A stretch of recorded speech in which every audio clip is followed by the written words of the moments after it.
Thank you. Thank you. It is my joy, it is my honor, and it is my privilege to be standing here today to share with you some of my story. I remember I was 9 years old, and I stood on the dining table in a dark room, and my mother stood there down beside me with pins in her mouth. She was pinning up the hem of a new school uniform for me. Well, actually, it was an old new school uniform. Some other girl had worn it before I had. And I could hear out the window that there were children playing in the sunshine. It was a Sunday afternoon, and I was about to go to that school across the road. This would be my 9th school. In total, I went to 11 schools. I was always the new kid, and I stood on that table, and the tears ran down my face, and I stamped my feet like a spoilt brat. And I said, I'm not going to make any friends at this new school, because as soon as I do, you make me leave. 11 schools. I was always the new kid. I was always the new fat kid. The new fat kid with a boy's name.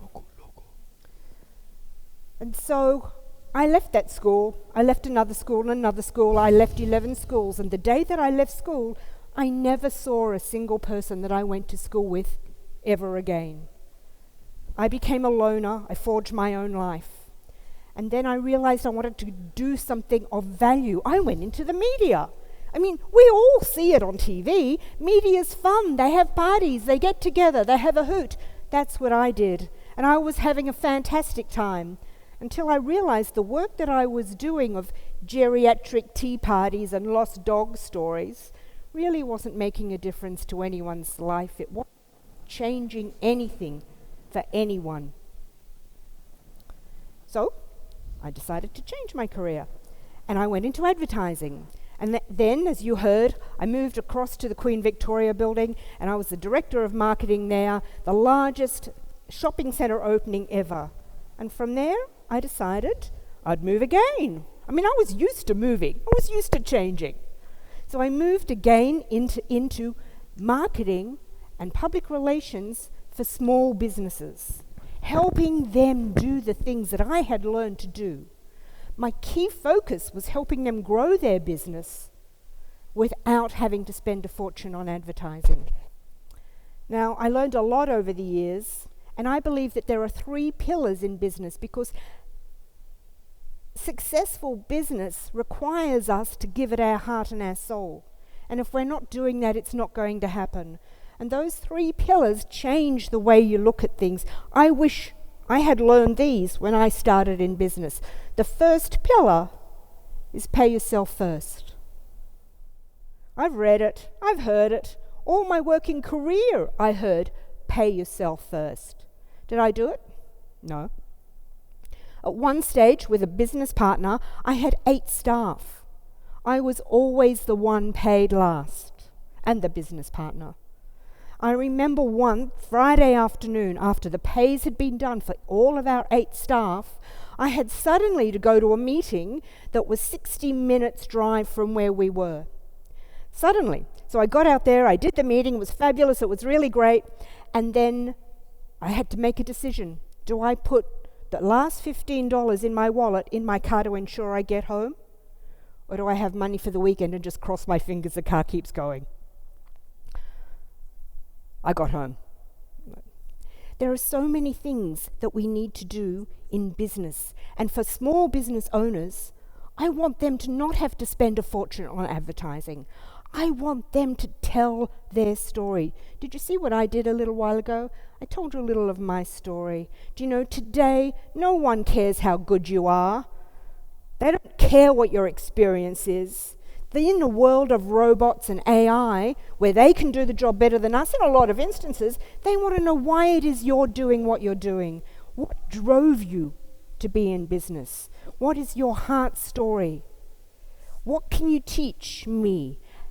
And I always say, if you can describe a client or a customer's problem better than they can describe it, they will believe you're the one who can solve it. You're the one who can provide them with the answers. And so they want to know, what answers can you provide? What can you teach them? And what are your stories? There are so many stories each of us have that people want to hear about. They want to hear those stories, and telling your story is the second pillar.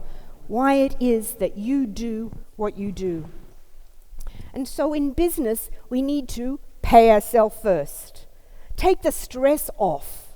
Be the one who's got the no stress, who's building a business, who's committed to it, not worrying about how do I do things in my own life.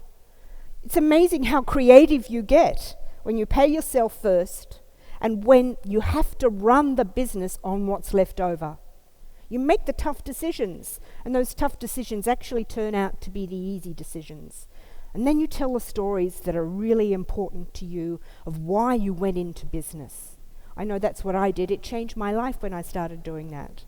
And then the final pillar, the thing that nobody is teaching us or teaching business owners in school or universities, nowhere that I have ever come across, do they teach you your business should just be a cash cow. It should be nothing more than a cash cow for your business. So you make a little bit of money, you grow your business, especially if you can do it like I have taught without advertising, without spending money on advertising, and take some of that extra profit and invest it. Go back to the business, make a little bit more profit, take it and invest it. That business that you have is not your dream. No one went into business for the dream of building business. We went into business for lifestyle, for freedom, and this is the way you do it. They forget to tell us that bit. I mean, in what world is it right that Jack climbs up the beanstalk, meets the old rich giant and steals his gold? That's not what it's about. This is about building business for you, not taking it from somebody else. Take some of your profit, put it over here, invest it. Take a little bit more in profit, put it over here and invest it. We're living in an age now where with technology and AI, we can be so far ahead in those little things of investing. Personally, I've been looking at many alternative things. You know, you can now own fractions of a massive artwork collection, and when it sells, you get your percentage.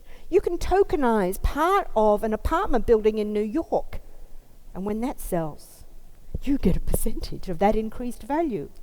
Or you can look at other things. There are now arbitrage machines based on AI that do trading for you that can analyze 40,000 trades a minute.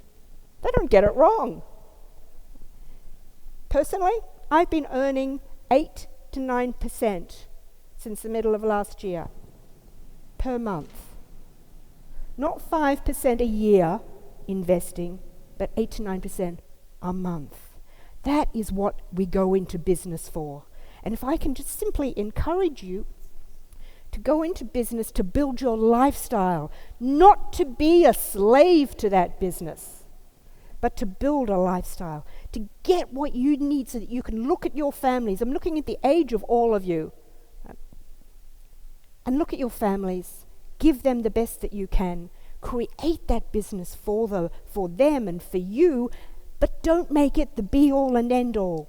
Make sure you start that investing cycle, that pillar number 3. I challenge you to start putting money aside and taking it from your business and investing it. To put aside buckets for investing, for taxes, for expenses. Pay yourself first and then run the business on what's left. And I encourage you to tell your story, tell your story, tell your story. Thank you. Thank you.